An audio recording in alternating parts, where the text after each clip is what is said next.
نحمده ونصلي على رسوله الكريم اما بعد فاعوذ بالله من الشیطان الرجیم بسم اللہ الرحمن الرحیم ربنا اشرح لنا صدورنا ويسر لنا امورنا واحلل عقدة من لساننا يفقهوا قولنا واجعلنا وزيرا من اهلنا اللهم فقهنا في الدين ربنا زدنا علما رب یسر ولا تعسر وتمم بالخیر وبک نستعین۔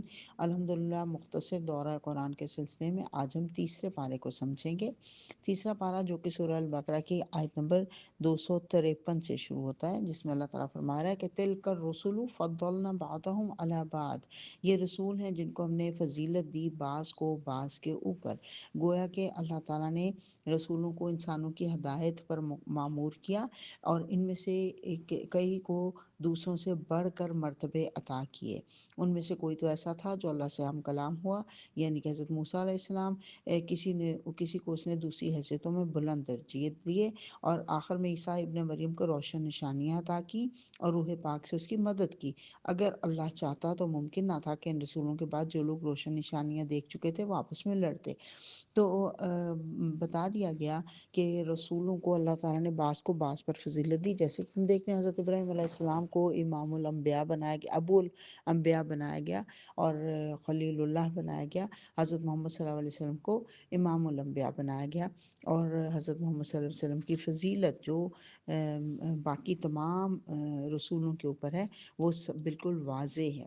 تو اس کا مطلب ہے اللہ تعالیٰ نے بعض کو خود دوسروں پر فضیلت دی ہے، لیکن ہمیں یہ اجازت نہیں ہے کہ ہم ان کی درجہ بندی کریں کہ فلاں رسول فلاں سے بہتر یا اس طرح کی ہم کو بات کریں، کیونکہ حضور صلی اللہ علیہ وسلم نے خود کہا کہ تم مجھے یونس بن متیٰ پر فضیلت مت دو۔ گویا کہ جو اللہ نے فضیلت دی اس میں تو کوئی شک نہیں، اللہ تعالیٰ فضیلت دیتے ہیں بعض چیزوں کو بعض پر، ایسے ہی اللہ نے رسولوں کو پر بعض رسولوں کو فضیلت عطا کی۔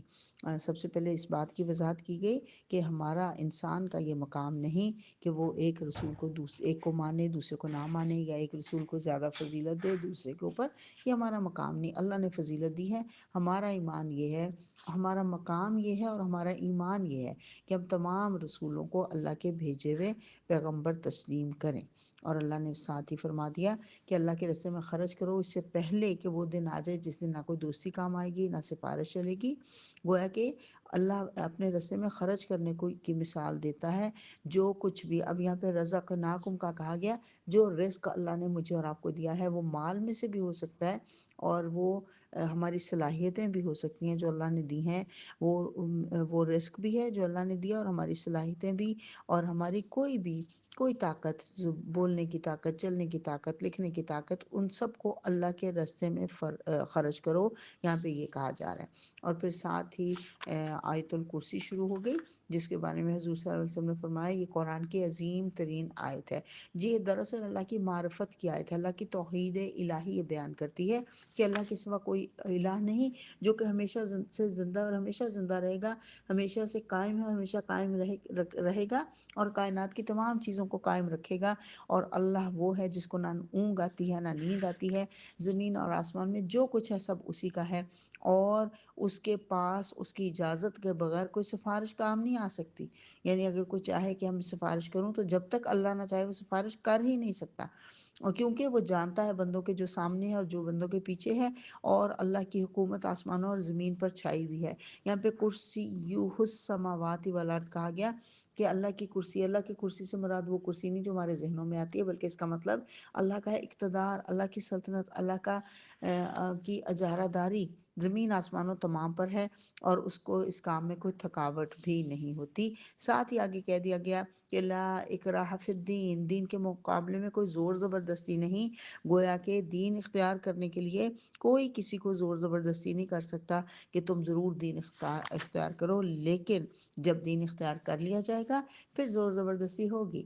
بالکل ایسے جیسے کسی کو آپ یہ نہیں کہہ سکتے کہ تم فوج میں جاؤ، اس کو زبردستی آپ فوج میں لے جائیں، ایسا نہیں ہے۔ وہ اپنی مرضی سے، اپنی چوائس سے فوج اگر اختیار کرے گا، فوج میں جائے گا، پھر اس کے اوپر زبردستی چلے گی کہ اس نے یونیفارم بھی پہننا ہے، فوج کے رولز کو بھی اوبے کرنا ہے۔ تو بالکل ایسے ہی دین اسلام کو اختیار کرنے میں کوئی زبردستی نہیں، لیکن دین اسلام اختیار کر لیا، نمازوں کی بھی سختی ہوگی، زکوٰۃ کی بھی سختی ہوگی، ہر چیز کی سختی ہوگی، دین کو سختی سے اختیار کرنا ہوگا۔ اور پھر اللہ تعالیٰ فرما رہا ہے کہ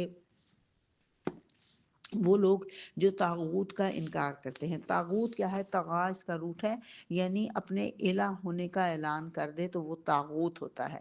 ایک ہوتا ہے بغا، بغاوت سے بغا، یہ دونوں ملتے جلتے الفاظ ہیں۔ سمندر کی لہروں میں طغیانی آتی ہے تو وہ اپنی لمٹ سے نکل جاتی ہے نا، تو جو انسان اللہ کو چھوڑ کر اپنا حکم نافذ کروانا چاہے وہ طاغوت ہے۔ مثلاً کوئی عدالت اللہ کا حکم چھوڑ کر اپنا منوانا چاہے تو وہ بھی طاغوت ہے، یا کوئی بھی بندہ۔ پھر اللہ نے کہا جو طاغوت کا انکار کرے اللہ پر ایمان لایا، اس نے ایک ایسا مضبوط سہارا تھام لیا بالعروۃ الوثقی، جو کہ کبھی ٹوٹنے والا نہیں۔ گویا کہ جس نے اللہ کا طاغوت کا انکار کیا اور پھر اللہ کا سہارا تھام لیا، اور یہ سہارا کون سا ہے؟ یہ قرآن کا سہارا ہے۔ جو انسان اس کو تھام لے گا، قرآن کو تھام لے گا، وہ پھر کامیاب ہو جائے گا۔ اور حضور صلی اللہ علیہ وسلم نے فرمایا جو اس سہارے کو تھامتا ہے، اس سہارے کا ایک سرا انسان کے ہاتھ میں ہوتا ہے اور دوسرا سرا اللہ کے پاس ہوتا ہے۔ وہ ہے کہ اللہ سے ڈائریکٹ تعلق جڑ جاتا ہے جو قرآن کا سہارا تھام لیتا ہے۔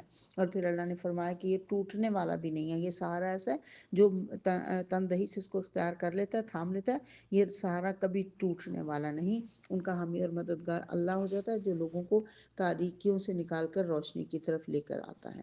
پھر اللہ نے کہا کیا تم نے اس شخص کے حال پر بھی غور کیا جس نے ابراہیم سے جھگڑا کیا تھا؟ یہاں پہ 3 مثالیں دی گئی ہیں، 3 واقعات بیان کیے گئے۔ کس سے جھگڑا، کس نے جھگڑا کیا تھا حضرت ابراہیم سے؟ نمرود نے، جو عراق کا بادشاہ تھا۔ عراق کے بادشاہوں کا لقب نمرود تھا، تو جیسے فرعونہ مصر ہے نا، ایسے ہی نمرود تھے جو کہ عراق کے بادشاہ ہوتے تھے۔ تو عراق کے شہر میں حضرت ابراہیم علیہ السلام پیدا ہوئے تھے، تو ان کا وہاں کے جو بادشاہ تھا نمرود، اس کے ساتھ آمنا سامنا ہوا، انہوں نے اس کو دین کی دعوت دی۔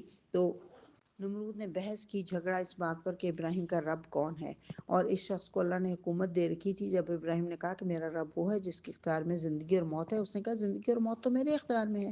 اور کہا جاتا ہے اس نے 2 قیدیوں کو بلایا، ایک جو بے گناہ تھا اس کو پھانسی چڑھا دی، اور جو گناہ گار تھا اس کو آزاد کر دیا۔ کہا دیکھا جس کو میں چاہتا ہوں زندہ کرتا ہوں، جس کو چاہتا ہوں موت دے دیتا ہوں۔ حضرت ابراہیم نے کہا اچھا تو اللہ سورج کو مشرق سے نکالتا ہے، تو ذرا اسے مغرب سے نکال دے۔ یہ سن کر وہ منکر حق ششدر رہ گیا، اس کو وہ حیران ہو گیا کہ یہ کیسے مجھے لاجواب کر دیا حضرت ابراہیم علیہ السلام نے۔ لیکن اللہ کہہ رہا ہے وہ صرف حیران ہوا، لیکن ہدایت اس کو نہیں ملی۔ پھر دوسری مثال دی گئی کہ اللہ کو سہارا بنانے والے کی مثال، کہ جس کا گزر ایک شخص جس کا گزر ایک ایسی بستی پر ہوا جو اپنی چھتوں پر اوندھی گری ہوئی تھی۔ اس نے کہا یہ آبادی جو ہلاک ہو چکے اسے اللہ کس طرح دوبارہ زندگی دے گا؟ اس پر اللہ نے اس کی روح قبض کر لی اور وہ 100 برس تک مردہ پڑا رہا۔ پھر اللہ نے اسے دوبارہ زندگی بخشی اور اس سے پوچھا بتاؤ کتنی مدت پڑے رہے؟ اس نے کہا ایک دن یا چند گھنٹے رہوں گا۔ گویا کہ مرنے کے بعد انسان کے لیے ٹائم جو ہے نا وہ کاؤنٹ نہیں کر سکتا انسان۔ تو فرمایا تم پر 100 برس گزر گئے، دیکھو کھانے اور پینے کو، پانی کو اس میں ذرا تبدیلی نہیں آئی، اور تم اپنے گدھے کو دیکھو جس کا پنجر تک بوسیدہ ہو چکا ہے۔ یہ اس لیے اللہ نے کیا تاکہ لوگوں کو ایک نشانی دینا چاہتا تھا۔ پھر دیکھو ہڈیوں کے اس پنجر کو ہم کس طرح اٹھا کر گوشت پوست اس پر چڑھاتے ہیں۔ اور وہ واقعہ بھی پیش نظر ہے۔ تیسرا واقعہ حضرت ابراہیم علیہ السلام کا، انہوں نے کہا تھا اے اللہ مجھے دکھا دے تو مردوں کو کیسے زندہ کرتا ہے۔ فرمایا کیا تو ایمان نہیں رکھتا؟ ایمان تو ایسا مضبوط رکھتے تھے حضرت ابراہیم کہ آپ دیکھیے انہوں نے معاشرے کی مخالفت مول لی، انہوں نے خاندان کی مخالفت مول لی، ان کے بادشاہ کی مخالفت مول لی، اور آگ میں کودنا گوارا کر لیا۔ تو ایمان تو بہت مضبوط تھا۔ انہوں نے کہا ایمان تو رکھتا ہوں مگر دل کا اطمینان درکار ہے۔ اللہ نے فرمایا اچھا تو 4 پرندے لے، ان کو اپنے سے مانوس کر لے، پھر ان کا ایک ایک جز ایک ایک پہاڑ پر رکھ دے، پھر ان کو پکار، وہ تیرے پاس دوڑے چلے آئیں گے۔ خوب جان لے کہ اللہ نہایت با اقتدار ہے۔ اور پھر اللہ تعالیٰ فرما رہا ہے جو لوگ اللہ کے راستے میں اپنا مال خرچ کرتے ہیں ان کی مثال ایسے ہے جیسے ایک دانہ زمین میں بویا جائے، اس سے 7 بالیں نکلیں، ہر بال پر 100 دانے ہوں۔ اس طرح اللہ جس کے عمل کو چاہتا ہے بڑھاوا دے دیتا ہے۔ اور پھر اللہ فرما رہا ہے جو اللہ کے راستے میں مال خرچ کرتے ہیں ان کے لیے کوئی رنج اور خوف کا موقع نہیں۔ اور ساتھ ہی اللہ نے بتا دیا کہ صدقہ جو دو گے، اللہ کو راستے میں مال خرچ کرو گے احسان جتا کر یا دکھ دے کر نہ کرنا۔ جو اپنا مال محض لوگوں کے دکھانے کے لیے خرچ کرتے ہیں وہ دراصل اللہ پر ایمان نہیں رکھتے، نہ ہی آخرت پر ایمان رکھتے ہیں۔ اور جو لوگ محض اللہ کی رضا جوئی کے لیے مال خرچ کرتے ہیں ان کی مثال ایسے ہے جیسے کسی بلند جگہ پر ایک باغ ہو، اگر زور کی بارش ہو جائے تو بہت اچھا دگنا پھل لائے، لیکن اگر زور کی بارش نہ بھی ہو تو ہلکی پھوار ہی اس کے لیے کافی ہو جائے، سب کچھ اللہ کی نظر میں ہے۔ اور پھر اللہ فرما رہا ہے کہ اگر تم میں سے کوئی شخص بوڑھا ہو اور خوب اس کا پھلدار باغ ہو، اور جب وہ بوڑھا ہو جائے اور اس کے بچے ابھی اس قابل نہ ہوں کہ وہ کچھ کر سکیں، اور وہ باغ سارا تباہ و برباد ہو جائے، عین اس وقت ایک تیز بگولے کی زد میں آ کر جھلس جائے، تو تم بتاؤ کہ کیا حال ہوگا اس کا۔ یہ اللہ نے ایک مثال دے کر سمجھایا ہے کہ اللہ کے راستے میں جب مال خرچ کرو تو ایسی تم اپنے لیے ایسا باغ تیار کرو اللہ کے ہاں جو کہ تمہارے لیے فائدہ مند ہو، بے ریا ہو کر اللہ کے راستے میں مال خرچ کرو، دکھاوے کے لیے نہ کرو۔ دکھاوے کے لیے اگر کرو گے تو یہ ایسا باغ ہوگا جو ایک دن جھلس جائے گا، لیکن تم ایسا کام کرو کہ جو اللہ کی نظر میں بھی پسندیدہ ہو، تو آخرت کے لیے گویا کہ جمع کرو۔ اور جب اللہ کے راستے میں دو تو چھانٹ کر بری بری چیزیں نہ دیا کرو۔ اور اللہ فرما رہا ہے کہ تم جو کچھ بھی خرچ کرتے ہو، جو بھی نظر مانتے ہو، اللہ کو اس کا علم ہے، یعنی کس نیت سے دیا تم نے یہ بھی اللہ کو پتہ ہے۔ اور پھر اللہ فرما رہا ہے کہ خاص طور پر مدد کے مستحق وہ تنگ دوست لوگ ہیں جو اللہ کے کام میں گھر گئے، یعنی مسجدوں کے امام صاحب ہیں، دین کی تبلیغ کا کام کر رہے ہیں، کوئی بھی فی سبیل اللہ کام کر رہے ہیں، وہ سفید پوش لوگ ہیں، ان کی تم مدد کرو، کیونکہ ان کی خودداری دیکھ کر کوئی پہچان نہیں سکتا کہ یہ خوشحال ہیں، تم ان کے چہروں سے ان کی اندرونی حالت پہچان سکتے ہو۔ اور پھر اللہ نے کہا یہ لپٹ لپٹ کر مانگتے نہیں ہیں۔ اور پھر جو لوگ چھپے اور کھلے خرچ کرتے ہیں ان کا اجر ان کے رب کے پاس ہے۔ اور پھر اللہ نے ساتھ ہی کہہ دیا کہ مگر جو لوگ سود کھاتے ہیں ان کا حال اس شخص کا ہے جس کو کہ شیطان نے چھو کر باولا کر دیا ہو۔ اب یہاں پہ مجنون کر دیا ہو، آسیب زدہ کر دیا ہو، بالکل ایسے ہی ہے جو لوگ سود کھاتے ہیں نا، تو وہ ربا جو ہے نا، اس کا مطلب ہوتا ہے بڑھا ہوا، را با واؤ اس کا روٹ ہوتا ہے، اونچی جگہ زائد ایکسٹرا کے لیے یہ لفظ استعمال کیا جاتا ہے۔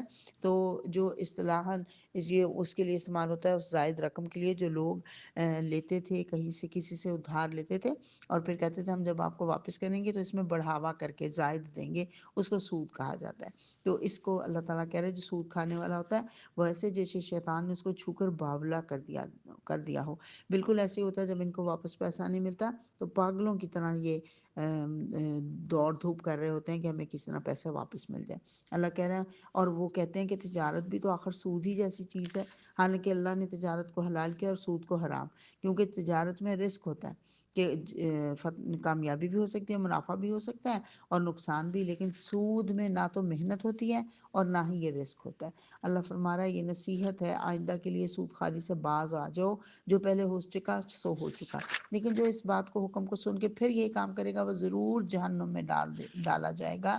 اور اللہ تو سود کو مٹانا چاہتا ہے اور صدقات کو نشو و نما دینا چاہتا ہے۔ اور پھر اللہ نے کہا اگر لوگوں پر تمہارا سود باقی رہ گیا تو اس کو معاف کر دو، اور لیکن اصل سرمایہ لینے کے تم حقدار ہو۔ اور اللہ فرما رہا ہے کہ جب آپس میں قرض کا لین دین کرو تو اسے لکھ لیا کرو۔ اگر کوئی شخص خود نہ لکھ سکتا ہو تو وہ کسی سے لکھوا لے، لیکن اگر تمہارے پاس اس کے بعد اس کی گواہی دینے کے لیے دو مردوں کو کھڑا کرو، اگر دو مرد نہ ہو تو ایک مرد اور دو عورتیں۔ اور اس لیے کہ عورتیں ان معاشی ذمہ داریوں کو لینے کے لیے ذرا کمزور ہیں، اس لیے اللہ نے ایک مرد کے ساتھ دو عورتوں کو شامل کیا۔ اور پھر اللہ نے کہا کہ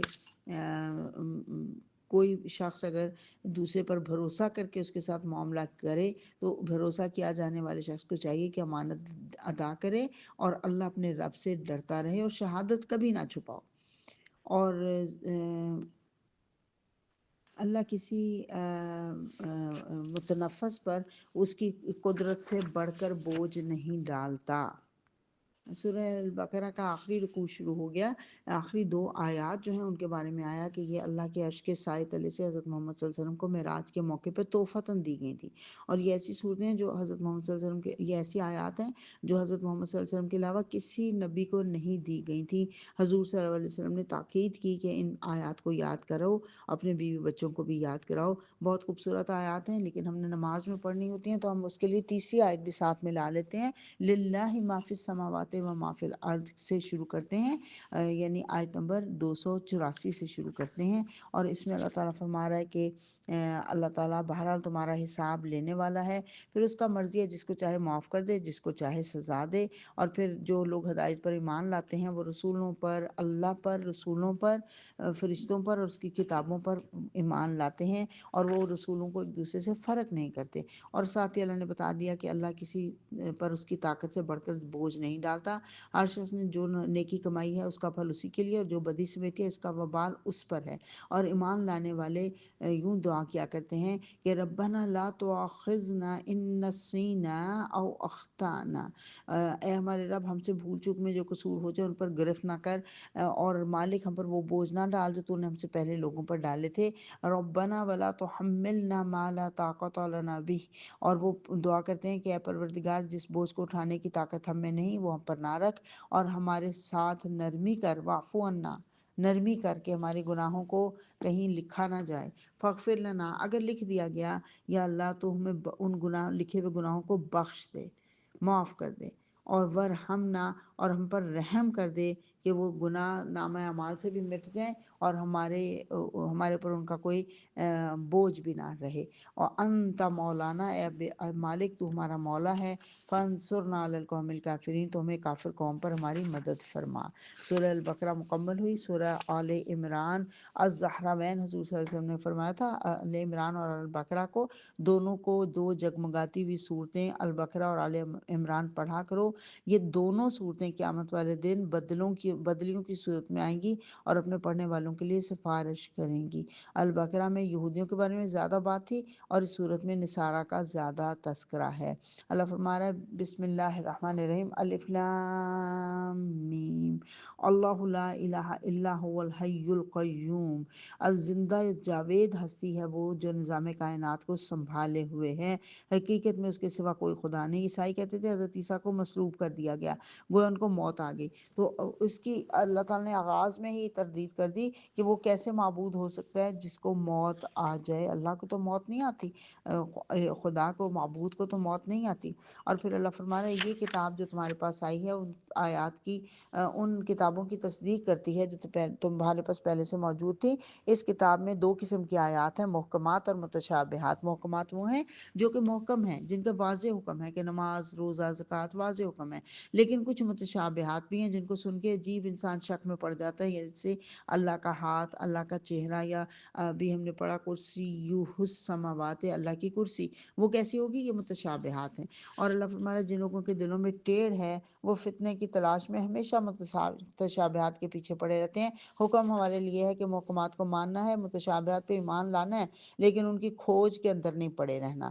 اور اللہ فرما رہا ہے کہ جو لوگ کفر کریں گے وہ ضرور جہنم کا ایندھن بن کر رہیں گے، اور اللہ تعالیٰ نے انسانوں کے لیے اس میں خوبصورتی رکھ دی ہے، عورتوں میں، اولاد میں، سونے چاندی کے ڈھیر میں، چیدہ گھوڑوں میں، مویشی اور زرعی زمینوں میں، لیکن یہ دنیا کی چند روزہ زندگی کے سامان ہیں، حقیقت میں جو بہتر ٹھکانہ ہے وہ تو اللہ کے پاس ہے، یعنی ان کو چھوڑنا نہیں ہے، اختیار کرنا ہے، لیکن ان کے اندر گم نہیں ہو جانا۔ اور اللہ نے خود شہادت دی ہے کہ اللہ کے سوا کوئی خدا نہیں ہے۔ اور پھر اللہ فرما رہا ہے کہ جو لوگ اللہ کے احکام کو ماننے سے انکار کرتے ہیں اور اس کے پیغمبروں کو ناحق قتل کرتے ہیں اور ایسے لوگوں کی جان کے درپے ہو جاتے ہیں جو خلق خدا میں سے عدل اور راستی کا حکم دینے کے لیے اٹھیں، ان کو دردناک سزا کی خوشخبری سنا دو۔ ابو عبیدہ بن جراح نے پوچھا تھا یا رسول اللہ صلی اللہ علیہ وسلم سب سے زیادہ عذاب کس کو دیا جائے گا؟ فرمایا جو پیغمبروں کو قتل کریں، اور پھر یہ آیت تلاوت فرمائی تھی، پیغمبروں کو یا ان کے بعد نیک لوگوں کو، دونوں کے لیے کہا گیا، اللہ تعالیٰ ان کو سخت عذاب دے گا۔ اور اللہ سے دعا کیا کرو، قل اللہم مالک الملک تؤتی الملک من تشاء وتنزع الملک ممن تشاء، کہو خدایا ملک کے مالک تو جسے چاہے حکومت دے اور جسے چاہے چھین لے، جسے چاہے عزت بخشے اور جس کو چاہے ذلیل کر دے، بھلائی تیرے اختیار میں ہے، بے شک تو ہر چیز پر قدرت رکھنے والا ہے۔ رات کو دن میں پروتا ہوا لے آتا ہے اور دن کو رات میں، جاندار میں سے بے جان کو نکالتا ہے اور بے جان میں سے جاندار کو، اور جسے چاہتا ہے بے حساب رزق دیتا ہے۔ دو آیات پر مشتمل بہت خوبصورت خوبصورت دعا 26 اور 27 نمبر آیات ہیں، بہت خوبصورت دعا۔ حضور صلی اللہ علیہ وسلم نے اس دعا کو بہت پسند کیا۔ رزق حلال میں برکت ڈالنے کے لیے اس دعا کو کثرت سے پڑھا جانا چاہیے۔ اور پھر اللہ فرما رہا ہے کہ ایمان لانے والے کافروں کو اپنا دلی دوست نہ بنائیں، اور اللہ فرما رہا ہے کہ اللہ تمہیں اپنے آپ سے ڈراتا ہے اور تمہیں اسی کی طرف پلٹ کر جانا ہے۔ اور پھر اللہ کہہ رہا ہے جو کچھ تمہارے دلوں میں ہے تم اسے چھپاؤ یا ظاہر کرو، اللہ بہرحال اس کو جانتا ہے۔ اللہ کے علم سے دنیا زمین اور آسمان کی کوئی چیز چھپی ہوئی نہیں۔ اور اے نبی، لوگوں سے کہہ دو اگر تم حقیقت میں اللہ سے محبت کرتے ہو تو میری پیروی اختیار کرو، یعنی نبی صلی اللہ علیہ وسلم کی۔ ریوارڈ کیا ملے گا تمہیں؟ کہ اللہ تم سے محبت کرے گا اور تمہاری خطاؤں سے درگزر فرمائے گا۔ بہت خوبصورت آیت ہے کہ جو حضرت محمد صلی اللہ علیہ وسلم کی پیروی کرے گا اس کے جواب میں اس کو کیا ملے گا؟ اللہ اس سے محبت کرنے لگ جائے گا اور اس کے گناہوں کو معاف کر دے گا۔ اللہ غفور الرحیم ہے۔ نبی صلی اللہ علیہ وسلم کی اطاعت پر زور دیا جا رہا ہے یہاں پہ۔ اور پھر اللہ نے پیغمبروں کے نام دیے کہ اللہ تعالیٰ نے تو ان کو تمام دنیا والوں پر ترجیح دے کر اپنی رسالت کے لیے منتخب کیا تھا۔ اور اللہ فرما رہا ہے کہ حضرت مریم کی پیدائش کی بات کی جا رہی ہے کہ جب ان کی ماں جو ہیں وہ انہوں نے دعا کی کہ اللہ جو بچہ میرے پیٹ میں ہے وہ تیرے کام کے لیے وقف ہوگا، تو میری اس پیشکش کو قبول فرما لے۔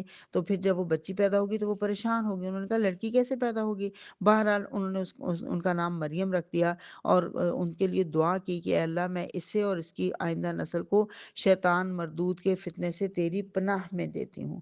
تو یہ کتنی خوبصورت دعا کی انہوں نے اپنی بیٹی کے لیے۔ اور پھر اللہ فرما رہا ہے ان کو زکریا کو ان کا بنایا گیا، کفیل بنایا گیا۔ زکریا علیہ السلام ان کے خالو تھے، محراب میں چھوڑ دیا گیا حضرت مریم کو، وہ عبادت کرتی تھیں، وہاں پہ حضرت زکریا جاتے تھے تو دیکھتے تھے وہاں پہ رزق، تو بڑے حیران ہوتے تھے، کہتے تھے یہ تمہارے پاس کہاں سے آیا؟ وہ جواب دیتی ہیں اللہ کے پاس سے آیا، کیونکہ وہاں پہ صرف حضرت زکریا جا سکتے تھے، وہ خود تو لے کے نہیں جاتے تھے، اس لیے حیران ہوئے۔ اور کچھ مفسرین نے کہا کہ وہاں پہ بے موسم پھل دیکھ کر حیران ہوئے، اور کچھ مفسرین نے کہا کہ رزق سے مراد ہے ان کی جو عبادات کے طریقے تھے وہ دیکھ کے حیران پریشان ہو گئے کہ یہ کیسے ان کو مل رہا ہے۔ اور پھر وہاں ان کو پتہ چلا کہ یہ رب نے دے رہا ہے اور ایسی جگہ سے دے رہا ہے جہاں سے کوئی رستہ نہیں ہے جہاں پہ۔ تو پھر انہوں نے دعا کی اللہ تعالیٰ سے کہ ربی حبلی من لدنک ذریۃ طیبہ انک سمیع الدعاء، اور کہ اللہ تو مجھے بھی پاکیزہ اولاد دے، کیونکہ کہا جاتا ہے 100 سال کے ہو گئے تھے، بیوی 90 سال کی بھی تھیں اور بانجھ بھی تھیں، لیکن اس کے باوجود اللہ سے اتنا بڑا معجزہ دے کے دعا مانگی کہ اللہ تو مجھے بچہ عطا فرما، تو اللہ نے جواب دیا کہ اللہ تمہیں ایک لڑکے کی خوشخبری دیتا ہے۔ وہ حیران ہو گئے، دعا تو مانگ لی لیکن اس وقت حیران ہو گئے، انہوں نے کہا میں تو بہت بوڑھا ہو چکا ہوں، میری بیوی بانجھ ہے۔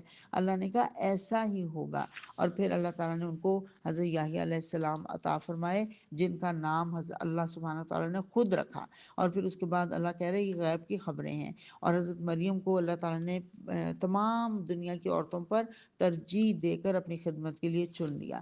اور پھر اللہ کے فرشتوں نے کہا اے مریم، اللہ تجھے اپنے ایک فرمان کی خوشخبری دیتا ہے، اپنے ایک کلمہ کی خوشخبری دیتا ہے جس کا نام مسیح عیسیٰ ابن مریم ہوگا، دنیا اور آخرت میں معزز ہوگا۔ یہ بھی نام اللہ نے خود رکھا ہوا ہے، اللہ کے مقرب بندوں میں شمار کیا جائے گا، اور اللہ اسے کتاب اور حکمت کی تعلیم دے گا، اور وہ رسول کی حیثیت سے آئے گا۔ اور جب وہ تشریف لے آئے حضرت عیسیٰ علیہ السلام، تو وہ مٹی سے پرندے کی صورت کا ایک مجسمہ بناتے، اس میں پھونک مارتے، بے اذن اللہ وہ اللہ کے حکم سے پرندہ بن جاتا۔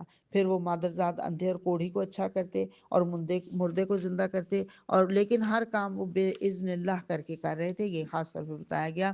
اور پھر جب عیسیٰ نے محسوس کیا کہ بنی اسرائیل کفر اور انکار پر آمادہ ہیں، تو اس نے کہا کون اللہ کی راہ میں میرا مددگار ہوتا ہے؟ تو اس کے جواب میں حواریوں نے کہا ہم اللہ کے مددگار ہیں، نحن انصار اللہ۔ جیسے اللہ نے حضرت محمد صلی اللہ علیہ وسلم کو صحابہ کرام کا ساتھ دیا، ایسے ہی اللہ تعالیٰ نے حضرت عیسیٰ کو انصار اللہ کا، حواریوں کا ساتھ دے دیا۔ اور پھر بنی اسرائیل ان کے خلاف خفیہ تدبیریں کرنے لگے، جواب میں اللہ نے بھی فاللہ خیر الماکرین، اللہ نے بھی تدبیر کی اور اللہ بہترین تدبیر کرنے والا ہے۔ اور اللہ کی خفیہ تدبیر یہ تھی کہ اللہ نے عیسیٰ علیہ السلام کو واپس اوپر اٹھا لیا، رافعک الیہ، ومطہرک من الذین کفروا، اللہ نے ان کو اوپر اٹھا لیا۔